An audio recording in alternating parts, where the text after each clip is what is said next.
গায়ে গুলি লাগছে।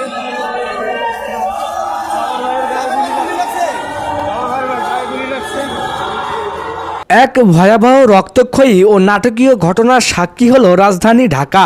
শহীদ ওসমান হাদি হত্যার বিচার চাইতে গিয়ে প্রধান উপদেষ্টার বাসভবন যমুনার সামনে আজ লুটিয়ে পড়লেন ইনকিলাব মঞ্চের সদস্য সচিব আব্দুল্লাহ আল জাবের। পুলিশের ছোড়া গুলিতে গুরুতর জখম হয়ে এখন মৃত্যুর সঙ্গে পাঞ্জা লড়ছেন তিনি।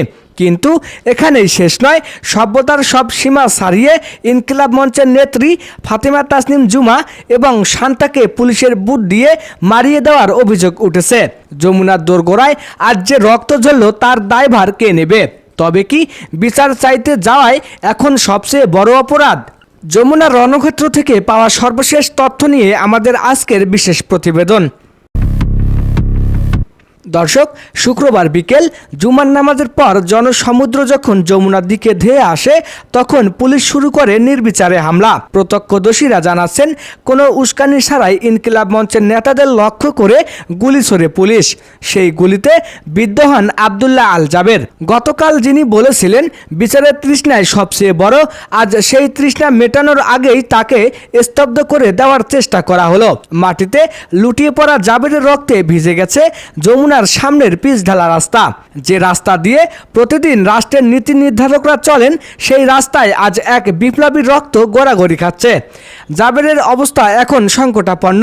হাসপাতালের আইসিইউতে মৃত্যুর সঙ্গে পাঞ্জা লড়ছেন তিনি। কিন্তু প্রশ্ন হলো, বিচারের দাবিতে আসা একজন নিরস্ত্র মানুষের বুকে গুলি চালানোর নির্দেশ দিল কে?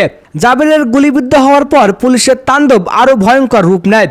অভিযোগ উঠেছে ইনকিলাব মঞ্চের নেত্রী ফাতিমা তাসনিম জুমা এবং শান্তার ওপর ঝাঁপিয়ে পড়ে পুলিশ। তাদের মাটিতে ফেলে পুলিশের বুট দিয়ে পদদলিত করা হয়েছে।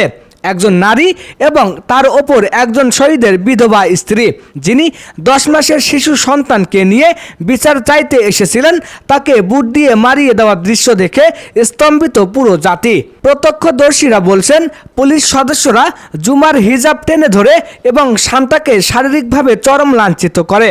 যে যমুনার সামনে দাঁড়িয়ে ন্যায় বিচারের স্বপ্ন দেখছিল ছাত্র জনতা, আজ সেখানেই এক শহীদ পত্নীর মর্যাদা ধুলোয় মিশিয়ে দিল রাষ্ট্র। সাউন্ড গ্রেনেড, টিয়ারশেল আর গুলির শব্দে 10 মাসের সেই শিশুটির অবস্থা এখন অবর্ণনীয়। এই বর্বরচিত হামলার খবর ছড়িয়ে পড়তেই ঢাকা রাজপথ এখন আগ্নেয়গিরি।